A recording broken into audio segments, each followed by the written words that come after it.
Hei, minä olen kansanedustaja, TV-toimittaja Maria Tolppanen. Olin aikaisemmin 30 vuotta Ylellä töissä ja tein siellä uutis- ja ajankohtaistyötä ja aika paljon myös erilaisten vammaisasioiden kanssa olin tekemisissä.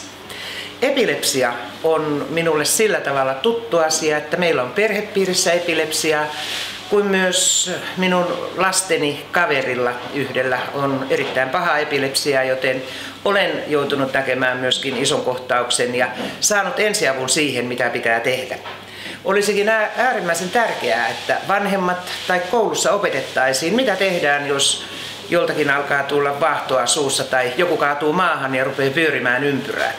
Ja ihan näin isoissa asioissa on äärimmäisen tärkeää, että Suomessa hyväksytään YK:n vammaispoliittinen ohjelma. Se on nyt jo allekirjoitettu, mutta sitä ei ole ratifioitu.